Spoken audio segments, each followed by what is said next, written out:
Hello friends, आप देख रहे हैं आपका अपना यूट्यूब चैनल जीके क्लासेज 1972 और मैं आपके लिए लेकर आया हूँ 3 अलग अलग अपडेट जो आपको न केवल अपडेट करेंगी बल्कि आपको अवेयर भी करेंगी। शुरुआत करते हैं पहली अपडेट से। असिस्टेंट प्रोफेसर्स की भर्ती में नेट और जेआरएफ से आगे रहेंगे PhD holders. Higher education PhD की अनिवार्यता समाप्त करने से नहीं मिलेगा फायदा।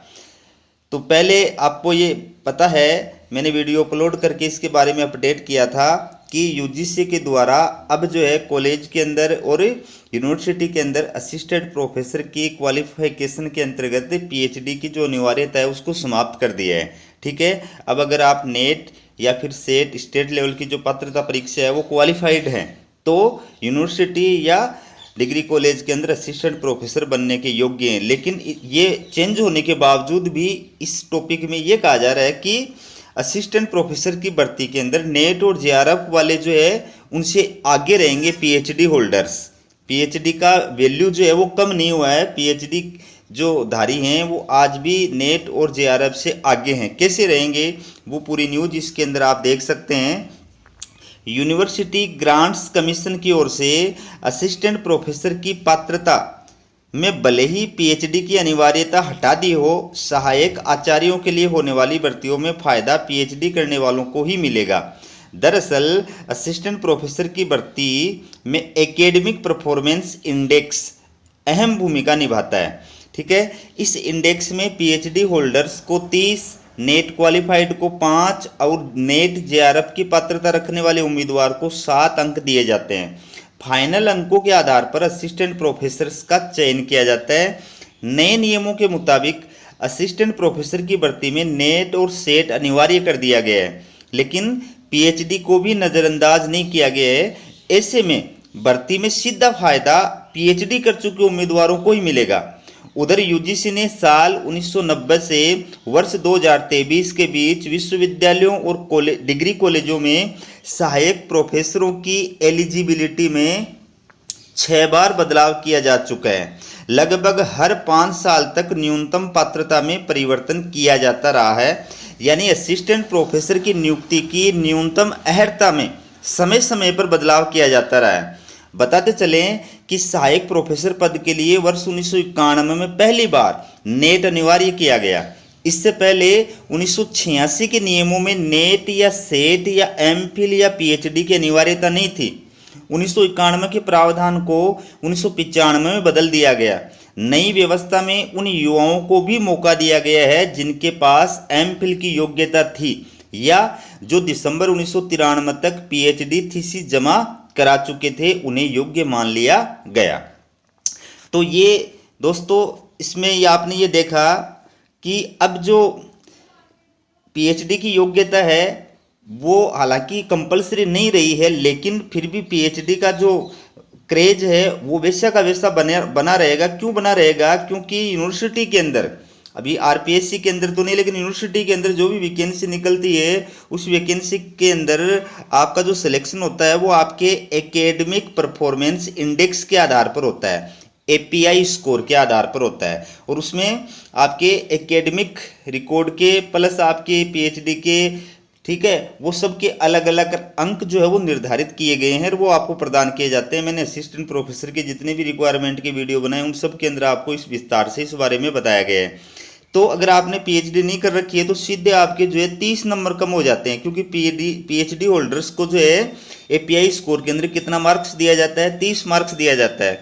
तो अगर मान लीजिए एक ही पोस्ट है, सपोज कीजिए एक विषय, उसके लिए नेट जेआरएफ क्वालिफाइड है अभ्यर्थी, उसने भी अप्लाई किया है और उसके अंदर जो है जिसने नेट के साथ साथ पीएचडी कर रखी है या मान लो डायरेक्ट पीएचडी कर रखी है, नेट नहीं भी कर रखी है, उसने अप्लाई किया है, तो पहली वरीयता किसको मिलेगी? जो एपीआई स्कोर है वो किसका ज़्यादा होगा? वो पीएचडी किए हुए अभ्यर्थी का ही ज़्यादा होगा, क्योंकि नेट क्वालिफाइड के जो स्कोर है वो तो कितने हैं? 5 ही हैं और नेट जेआरएफ के स्कोर जो हैं वो 7 हैं। ठीक है, इसलिए वरीयता किसको पहले मिलेगी? पीएचडी किए हुए अभ्यर्थी को वरीयता मिलेगी। ठीक है, ये इसमें बताया गया है। अब ये आप देख सकते हैं कि हर साल पीएचडी में कितना नामांकन होता है, तो इसके अंदर सबसे ज़्यादा बूम जो है वो आप देख सकते हैं 2020-21 के बाद में आया है। ठीक है, ये आप आंकड़े भी देख सकते हैं। और सबसे बढ़िया जो आंकड़ा है वो मेरे को ये लगा, देखो एक तो ये कि अपना राजस्थान जो है वो बाकी स्टेट से आगे है। देखिए बाकी स्टेट के अंदर जो कुल पीएचडी एनरोल्डमेंट जो अभ्यर्थी हैं, एनरोल्डमेंट जो अभ्यर्थी हैं उनकी संख्या और अपने राजस्थान के अंदर एनरोल्ड अभ्यर्थियों की संख्या कितनी है, ठीक है ना, सबसे ज़्यादा राजस्थान के अंदर है। और ये बात और भी आश्चर्य करने वाली है कि किसी एक फील्ड के अंदर तो पुरुष जो है वो महिलाओं से आगे हैं। ये आप देख सकते हैं कि जो फीमेल है वो राजस्थान के अंदर 6,379 रजिस्टर्ड एनरोलमेंट हो चुका है, जबकि ये जो है पुरुष मेल जो है वो 6,588 इनका एनरोलमेंट हो चुका है। तो इस फील्ड में तो ज़रूर पुरुष जो है वो महिलाओं से आगे हैं, वरना तो हर फील्ड के अंदर जो है महिलाएं पुरुषों से आगे हैं। दूसरी जो अपडेट है वो भी आपके लिए जानना बहुत महत्वपूर्ण है। इससे क्या होता है, इससे आपका नॉलेज बढ़ता है, आपको जानकारी होती है, ठीक है। तो ये देखिए, हाईकोर्ट ने खारिज की अभ्यर्थियों की याचिकाएं, इंटर्न चिकित्सकों को राहत नहीं, भर्ती प्रक्रिया में नहीं हो सकेंगे शामिल। अब ये पूरी न्यूज़ क्या है, ये पूरी न्यूज़ आप देखिए। हाईकोर्ट ने यूनानी आयुर्वेद, यूनानी और होम्योपैथी चिकित्सा अधिकारी भर्ती 2023 से जुड़े मामले में इंटर्नशिप कर रहे चिकित्सकों को राहत देने से इनकार करते हुए इस संबंध में दायर याचिकाओं को खारिज कर दिया है। जस्टिस सुदेश बंसल ने ये आदेश गुरुवार को 2.5 दर्जन से ज़्यादा याचिकाओं पर दिया।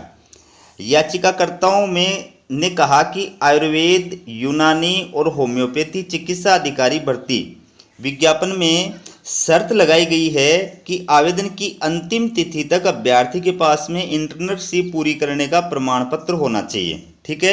इन भर्तियों में आयुर्वेद, यूनानी और होम्योपैथी जो चिकित्सा अधिकारियों की भर्ती निकली हुई, इसमें अप्लाई कौन कर सकता है, जिसके पास में, जिस अभ्यर्थी के पास में ये अंतिम तिथि तक क्या होना चाहिए, इंटर्नशिप पूरी करने का प्रमाण पत्र होना चाहिए, वो योग्य माना जाएगा। तो अब बहुत सारे अभ्यर्थी जो है उनके पास में ये अंतिम तिथि से पहले का जो है ये इंटर्नशिप का प्रमाण पत्र नहीं है, उस वजह से वो क्या गए, हाईकोर्ट के अंदर गए। और हाईकोर्ट ने क्या डिसीजन दिया वो आपके सामने है। लेकिन कोविड के चलते आयुर्वेद विश्वविद्यालय जोधपुर की ओर से समय पर परीक्षा नहीं ली गई, इस कारण परीक्षा परिणाम देरी से जारी हुआ और परीक्षा पास करने के बाद उनकी इंटर्नशिप भी देरी से शुरू हुई। इसमें प्रार्थियों की कोई गलती नहीं है, लिहाजा उन्हें भर्ती प्रक्रिया में शामिल होने की मंजूरी दी जाए।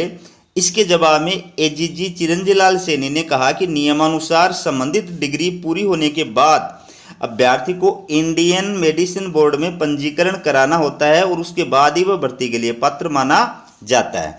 इंटर्नशिप को शैक्षणिक योग्यता का ही भाग माना जाता है। प्रार्थियों ने फिलहाल इंटर्नशिप पूरी नहीं की है और उसके बाद उनका बोर्ड में पंजीकरण भी नहीं हुआ है, इसलिए उन्हें परीक्षा में शामिल होने की मंजूरी नहीं दे सकते।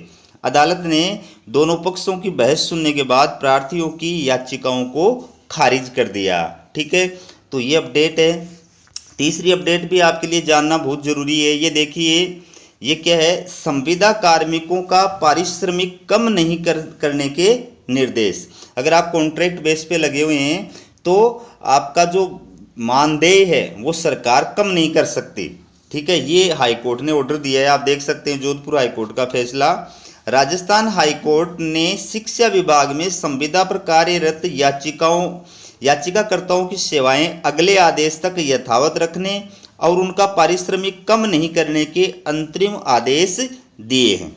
न्यायाधीश विनीत कुमार माथुर की एकल पीठ में याचिकाकर्ता दीपक शर्मा एवं अन्य की ओर से अधिवक्ता श्वेता बोड़ा ने कहा कि याचिकाकर्ता वर्ष 2015 से विभिन्न पदों पर शिक्षा विभाग के साथ अनुबंध के आधार पर कार्य कर रहे हैं।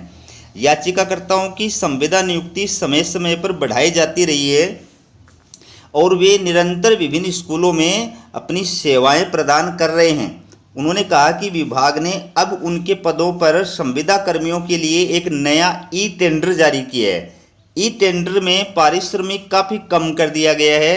याचिकाकर्ताओं ने पिछले लगभग 7-8 वर्षों से विभाग में सेवाएं दी हैं। ऐसे में इस स्तर पर उनके पारिश्रमिक को कम करने से सभी प्रभावित होंगे।